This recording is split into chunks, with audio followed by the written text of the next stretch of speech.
വിഷ്ണുശാലിനിയുടെ ഇന്നത്തെ എപ്പിസോഡിൽ ഇവിടേക്ക് വന്നത് ഒരു നിയോഗമാണെന്ന് കൂട്ടിക്കോ പത്മാവതി അമ്മ എന്ന പത്മാവതി അമ്മയോട് സത്യഭാമ പറയുകയാണ്. അതെ, നിയോഗം തന്നെയാണ്, അല്ലെങ്കിലും വിധിയിൽ നിന്നും ആർക്കും ഒളിച്ചോടാനാകില്ലല്ലോ എന്ന് സുസ്മിതയെ നോക്കി പത്മാവതി അമ്മ പറയുകയാണ്. തുടർന്ന് സരള സത്യഭാമയോട് ചോദിക്കുന്നുണ്ട് ഇവരുടെ കുടുംബത്തിൻ്റെ സ്ഥിതിയൊക്കെ എങ്ങനെയാണെന്ന്. അന്നേരം സരളയോടായിട്ട് പറയുന്നുണ്ട്, സരള അതൊന്നും അന്വേഷിക്കേണ്ട, എനിക്ക് വിഷ്ണുവിൻ്റെ സ്ഥാനത്താണ് രോഹിത് എന്ന് പറയുമ്പോൾ സരള ചിരിച്ചുകൊണ്ട് പറയുകയാണ് എനിക്കത് കേട്ടാൽ മതിയെന്നാ. തുടർന്ന് സുസ്മിത വീണ്ടും എനിക്ക് സംസാരിക്കണം ആൻറ്റി എന്ന് പറയുമ്പോൾ അതിനൊക്കെ ഇനി സമയമുണ്ടല്ലോ എന്ന് പറയുകയാണ്. തുടർന്ന് രോഹിത് സത്യഭാമയോട് പറയുന്നുണ്ട് എനിക്ക് സുസ്മിതയോടൊന്ന് സംസാരിക്കണമെന്ന്. അന്നേരം വിഷ്ണുവും ശാലിനിയും ഒക്കെ ആകെ സന്തോഷത്തിലാണ്. വിഷ്ണു ആവാല്ലോ എന്ന് പറഞ്ഞിട്ട് അങ്ങോട്ട് ചെന്ന് സംസാരിച്ചോളാൻ പറയുകയാണ്. തുടർന്ന് സത്യഭാമ സുസ്മിതയുടെ അടുത്ത് നിന്നും ഇങ്ങനെ മാറുമ്പോൾ രോഹിത് സുസ്മിതയുടെ അടുത്തേക്ക് ചെല്ലുകയാണ്. എന്നിട്ട് രഹസ്യമായിട്ടാണ് സുസ്മിതയോട് സംസാരിക്കുന്നത്. പക്ഷെ എല്ലാവരെയും നോക്കി ചിരിച്ച ഭാവമാണെങ്കിലും രോഹിത്തിൻ്റേത് അങ്ങ് പല്ല് പിടിച്ച് രോഹിത് പറയുകയാണ് ഇവിടെ വെച്ച് നീ ഇത് പൊളിക്കാനായിട്ട് ശ്രമിച്ചാൽ എന്നെ ചതിച്ചു കടന്ന പെണ്ണ് നീയാണെന്ന് ഞാനിപ്പോൾ സത്യാമ്മയോടും എല്ലാവരോടുമായിട്ട് പറയും. വിഷ്ണുവും ശാലിനിയും സാക്ഷി പറയും, കൂടെ എൻ്റെ അമ്മയും പറയും, പിന്നെ നിൻ്റെ ജന്മദിനവും ചരമദിനവും ഒക്കെ ഒരു ദിവസമാകും എന്ന് പറഞ്ഞ് ബാക്കിയുള്ളവരുടെ ചിരിച്ച മുഖത്തോട് നോക്കിയിട്ട് സുസ്മിതയോട് ഇങ്ങനെ പറയുകയാണ്. അന്നേരം ആകെ അങ്ങ് ടെൻഷൻ ആവുകയാണ് സുസ്മിത. സത്യഭാമ എല്ലാ കാര്യങ്ങളും അറിഞ്ഞാൽ തൻ്റെ തനിനിറം പുറത്താവും എന്നവിടെ സുസ്മിത പേടിക്കുന്നുണ്ട്. തുടർന്ന് രോഹിത്തിനോട് ഇപ്പോഴും രോഹിത്തിൻ്റെ മനസ്സിൽ ചതിച്ച് കടന്നുപോയ പെണ്ണ് ഉണ്ടോയെന്ന് ചോദിക്കുകയാണ്. അന്നേരം ഇല്ല സത്യാമ്മേ, അവൾ എൻ്റെ മനസ്സിൽ മരിച്ചു കഴിഞ്ഞു. ഇപ്പോൾ ആ സ്ഥാനത്തേക്ക് നല്ലവളും അനുസരണാശീലവും ഒക്കെയുള്ള ഈ പുതിയ സുസ്മിതയ്ക്ക് സ്വാഗതം എന്ന് രോഹിത് പറയുന്നുണ്ട്. തുടർന്ന് സത്യഭാമ സുസ്മിതയും രോഹിത്തും തമ്മിൽ സംസാരിച്ചിരിക്കുന്നത് കണ്ട് ചോദിക്കുകയാണ് എന്താ ഇനി ഇപ്പോൾ തന്നെ നമ്മളെല്ലാവരും മാറി തരേണ്ടി വരുമോ എന്ന് ചോദിക്കുകയാണ്. തുടർന്ന് അത് ആൻറ്റി എന്നും പറഞ്ഞ് സുസ്മിത പറയാൻ തുടങ്ങുകയാണ്. അന്നേരം എന്തായാലും മോള് പറഞ്ഞോളൂ എന്ന് പറയുകയാണ്. അന്നേരം രോഹിത് ഇങ്ങനെ രൂക്ഷമായിട്ട് സുസ്മിതയെ നോക്കുകയാണ്. അന്നേരം ആൻറ്റി എൻ്റെ മനസ്സ് കണ്ടതിന് താങ്ക്സ് പറയാൻ വരുമായിരുന്നു എന്ന് പറയുന്നുണ്ട്. അന്നേരം താങ്ക്സ് ഒന്നും വേണ്ട, എൻ്റെ കടമയല്ലേ ഇത് എന്ന് പറയുമ്പോൾ ഇനി വെച്ച് താമസിപ്പിക്കുന്ന എന്തിനാ, ചടങ്ങ് തുടങ്ങാമല്ലേ എന്ന് രാഘവൻ നായരും ചോദിക്കുകയാണ്. അന്നേരം വയ്യാത്ത കാലും കൊണ്ട് ഗോൾ പോസ്റ്റിലേക്ക് അയാളും ഗോളടിക്കാൻ തുടങ്ങിയെന്നും പറഞ്ഞ് സുസ്മിത പിറുവിറുക്കുന്നുണ്ട്. തുടർന്ന് വിഷ്ണുവിനോട് മോതിരം ചോദിക്കുകയാണ് സത്യഭാമ. അന്നേരം വിഷ്ണു പോക്കറ്റിൽ മോതിരം തപ്പുമ്പോൾ അത് ശാലിനിയുടെ കൈകളിലാണെന്ന് ഓർക്കുന്നുണ്ട്. തുടർന്ന് ശാലിനി കൊടു എന്ന് പറയുമ്പോൾ ശാലിനി മോതിരം സത്യഭാമയുടെ കയ്യിലേക്ക് കൊടുക്കുകയാണ്. തുടർന്ന് ഒരു മോതിരം രോഹിത്തിൻ്റെ കയ്യിലേക്കും ഒരു മോതിരം സുസ്മിതയുടെ കയ്യിലേക്കും സത്യഭാമ കൊടുക്കുന്നുണ്ട്. ആദ്യം രോഹിത്തിനോട് അണിയിക്കാൻ പറയുകയാണ്. തുടർന്ന് സുസ്മിത ഇങ്ങനെ മടിച്ച് നിൽക്കുമ്പോൾ കൈ നീട്ടി കൊടുക്കുമോളെ എന്ന് പറയുമ്പോൾ മടിച്ച് സുസ്മിത കൈ നീട്ടുകയാണ്. തുടർന്ന് രോഹിത് സുസ്മിതയെ മോതിരം അണിയിക്കുകയാണ്. അന്നേരം രോഹിത് മനസ്സിൽ കരുതുന്നുണ്ട് ഇത് ലക്ഷ്മണ രേഖയാണ് മോളെ, നിനക്കുള്ള കുരുക്കാണ് എന്ന് മനസ്സിൽ പറയുന്നുണ്ട്. തുടർന്ന് ഇനി രോഹിത്തിനെ അണിയിക്കുമെന്ന് പറയുമ്പോൾ സുസ്മിത രോഹിത്തിൻ്റെ വിരലിലേക്ക് മോതിരം ഇട്ട് കൊടുക്കുകയാണ്. അന്നേരം ഇത് നിനക്കുള്ള കൊലക്കയറാണെന്ന് സുസ്മിതയും മനസ്സിൽ കരുതുന്നുണ്ട്. തുടർന്ന് മോതിര കൈമാറ്റമൊക്കെ കഴിയുമ്പോൾ തങ്ങളുടെ പ്ലാൻ വിജയിച്ച സന്തോഷത്തിൽ ഇങ്ങനെ പുരികം ചുളിച്ച് കാണിക്കുകയാണ് വിഷ്ണു ശാലിനിയോട്. തുടർന്ന് അങ്ങനെ വിവാഹ നിശ്ചയം കഴിഞ്ഞു എന്നങ്ങ് ആശ്വസിക്കുകയാണ് രാഘവൻ നായരും.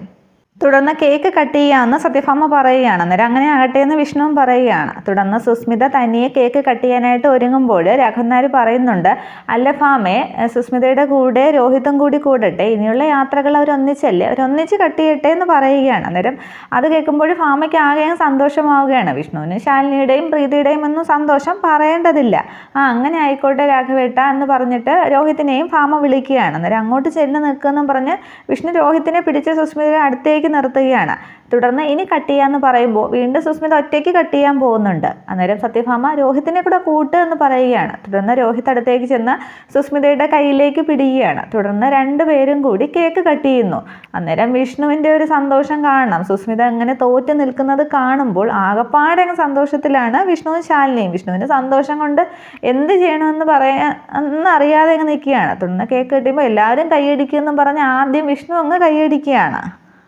പക്ഷേ ഇതെല്ലാം ഒരു ദേഷ്യഭാവത്തോടു കൂടിയാണ് സുസ്മിത ചെയ്യുന്നത്. തുടർന്ന് കേക്ക് കട്ട് ചെയ്ത ശേഷം അതിൽ നിന്നും ഒരു പീസ് എടുത്ത് സരളയ്ക്ക് കൊടുക്കാനാണെന്ന് തോന്നുന്നു. സുസ്മിത ഇങ്ങനെ തിരിയുമ്പോൾ ആദ്യം രോഹിത്തിന് കൊടുക്കുമെന്ന് ഭാമ പറയുന്നുണ്ട്. അന്നേരവും സുസ്മിതയ്ക്ക് ദേഷ്യം വരുന്നുണ്ട്. അന്നേരം സുസ്മിത ഇങ്ങനെ കേക്കുമായിട്ട് നിൽക്കുമ്പോൾ വിഷ്ണു പെട്ടെന്ന് പറയുകയാണ് സുസ്മിത അമ്മ പറയുന്ന അനുസരിച്ച് രോഹിത്തിന് കൊടുക്ക് എന്ന് പറയുകയാണ്.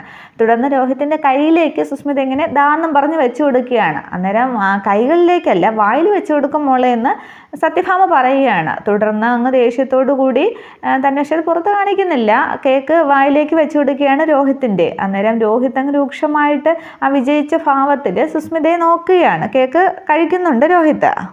തുടർന്ന് രോഹിതിന് നീ കൊടുക്കുന്ന ഭാമ പറയുമ്പോൾ സുസ്മിതയുടെ കയ്യിരിക്കുന്ന കേക്കിൽ നിന്നും ഒരു ശകലമെടുത്ത് സുസ്മിതയുടെ വായിലേക്ക് പ്രതികാര ഭാവത്തോടു കൂടി തന്നെ രോഹിത് വച്ചു കൊടുക്കുന്നുണ്ട്. അന്നേരം സംഭവം ഒന്നുകൂടെ കൊഴിപ്പിക്കാനായിട്ട് ഒന്നുകൂടി എല്ലാവരും കൈയടിച്ചെന്നും പറഞ്ഞ് വിഷ്ണു എല്ലാവരെയും കൊണ്ടും കൈയടിപ്പിക്കുകയാണ്. തുടർന്ന് ബാക്കി കേക്കൊക്കെ കട്ട് ചെയ്ത് എല്ലാവർക്കും കൊടുക്കാനായിട്ട് ഭാമ പൊന്നി ഏൽപ്പിക്കുകയാണ്. അന്നേരം അതിൽ നിന്നും ഒരു പീസ്, വലിയൊരു പീസ് പ്രീതി എടുത്തുകൊണ്ട് വന്നിട്ട് വിഷ്ണുവിന് നേരെ നീട്ടുകയാണ്. എന്നാൽ ഇത് മുഴുവൻ വിഷ്ണുവേട്ടൻ എടുത്തോ, ഇതല്ലേ നേരത്തെ ശാലിനിയോട് ചോദിച്ചത്, ഇങ്ങനെയുണ്ടോ ഒരു കൊതി എന്നും പറഞ്ഞ് നീട്ടുകയാണ്.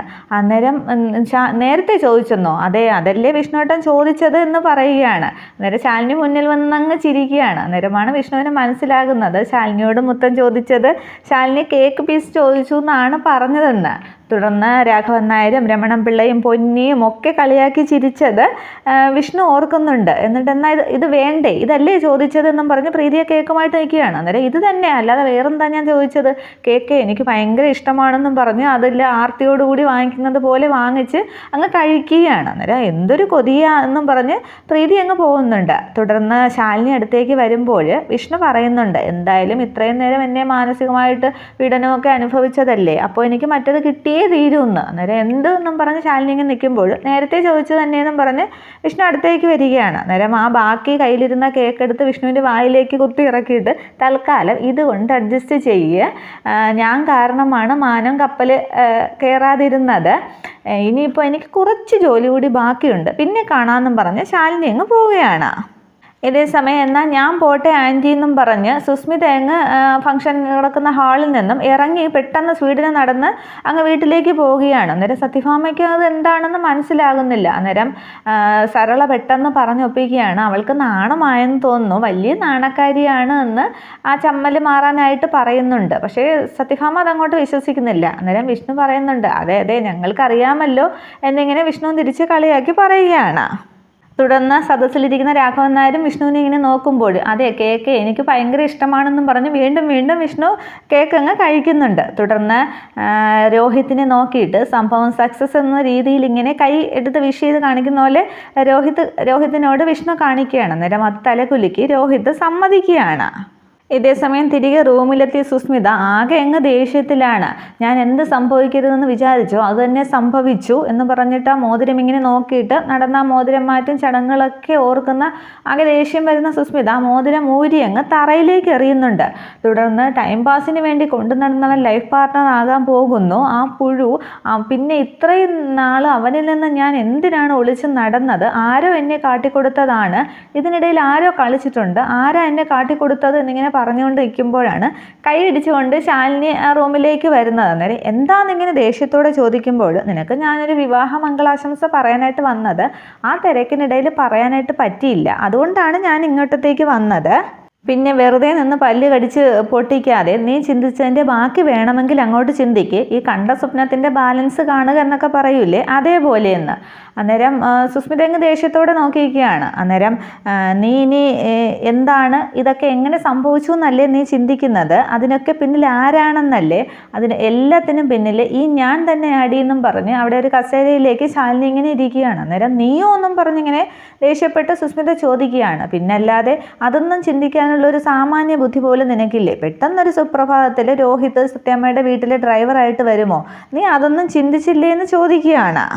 പിന്നെ നിനക്ക് ഒരു കാര്യത്തിൽ എന്തായാലും സമാധാനിക്കാം, പ്രേമിച്ചിരുന്ന ആളെ തന്നെ വിവാഹം കഴിക്കാനായിട്ട് സാധിക്കുമല്ലോ എന്ന്. അന്നേരം ഞാനത് വെറുതെ ഒരു ടൈം പാസിന് എന്ന് പറയുമ്പോൾ അതൊന്നും ഇനി അതൊക്കെ നീ അങ്ങനെ ടൈം പാസ്സായിട്ട് എടുത്തതെങ്കിൽ ഇതും ഒരു തമാശയ്ക്ക് എടുത്തോ എന്ന് പറയുകയാണ് വിവാഹവും.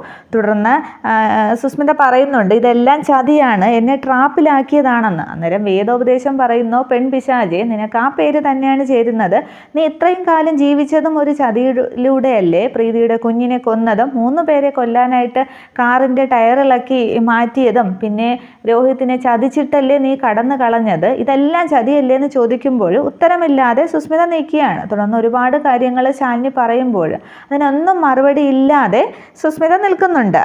ഇത്രയുമാണ് നാളത്തെ പുതിയ എപ്പിസോഡ്. Okay, thank you.